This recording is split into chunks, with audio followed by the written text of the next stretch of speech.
welcome back to Women's Football Talk, the YouTube channel that brings you all the latest news and stories from around the world of women's football. Now before we get into today's video, make sure you like and subscribe and turn on the post notification bell so you never miss a video of ours, and make sure you are following us on Twitter and on Instagram as well for all the latest news and stories from around the world of women's football.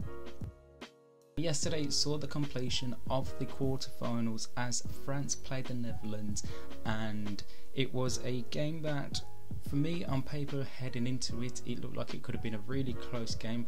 The Netherlands hadn't really got going too much, and the French have been a bit of a surprise. Not many people knew what they were potentially be able to do, but from minute one through the whole 90 minutes and then into extra time as well, it was just pure dominance from France. They had so many chances throughout the game, and they looked like the side that were definitely going to win it, and they did really well. I mean, they really should have and maybe could have scored more goals than the one that they did, if it wasn't thanks to a fantastic performance from defender Stephanie van der Graat and goalkeeper Daphne van Domselaar, who, again, it's just crazy to think that Van Domselaar is only making about a 5th or 6th appearance for the Dutch side. She was backup keeper until the first game when Sarri van Veenendaal had to go off due to an injury, and she was just absolutely phenomenal throughout the game yesterday and throughout the tournament for the Netherlands. So it's going to be a big future for her. But the French got what they needed to. It took them until extra time, the 102nd minute, when Dominique Janssen had been judged to have fouled I think it was Salma Baka, and the French were awarded a penalty in which Chelsea's Yves Perisset stepped up and converted it. Just about had enough power on it to get it past Van Domselaar, who did manage to get a hand onto it, but the French won't care, as they have now set up a semi-final with Germany on Wednesday.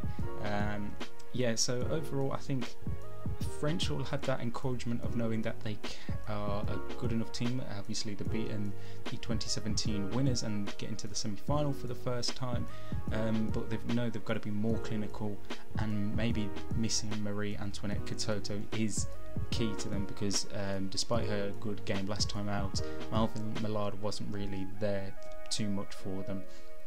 On the Dutch side, I think a bit like what I said with Spain, manager Mark Parsons managed to get, he just didn't seem to get like the tactics right throughout the tournament, and some of the substitutions at times for the Netherlands just didn't seem to get it right. Obviously the first game, that was pretty much out of his hands, losing both Annie Knauwen and Sarri van Veenendaal to injury, but then there on afterwards he kept playing Gilles Roord out wide and Lenneth Berenstein as well, and it wasn't working. And then when you saw the likes of Victoria Pelova, Esme Brooks, and then Romy Lechter for the last couple of games, you saw what sparks they could do when they brought on, and I was thinking they needed to be brought on earlier. It just, changes needed to be happening in the team, and Parsons was just being too stubborn and not changing what he needed to do. So going forward for the Dutch, there's definitely the promise there. We've got some really good youngsters, the likes of Van Domselaar, Brooks, Lechter, Pelova, Ollie Schlagers as well, played really well when she was out on the left hand side.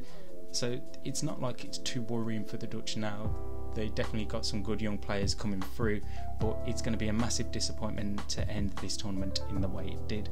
And then to speak on the game that took place on Friday evening between Sweden and Belgium, a game practically carbon copy of that one, and Sweden heavily dominated, and if it wasn't for Nicky Everard making some fantastic saves for Belgium, Sweden really could have been more than 1-0 winners in that game, but it doesn't matter. They did manage to win the game 1-0 in the 92nd of 93 minutes. Linda Sembrant managed to score past Nicky Everard and give Sweden the 1-0 victory as they set up a semi-final with England on Tuesday.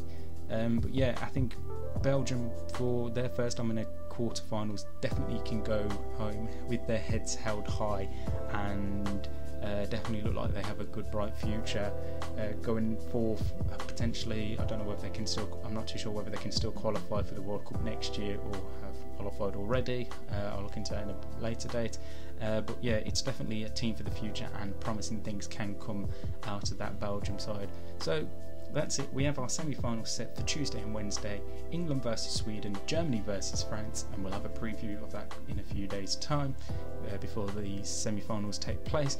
But like I said at the start, make sure you like and subscribe and turn on the post notification bell so you never miss a video of ours, and follow us on Twitter and Instagram for all the latest news and stories from around the world of women's football. And until next time, we'll see you soon.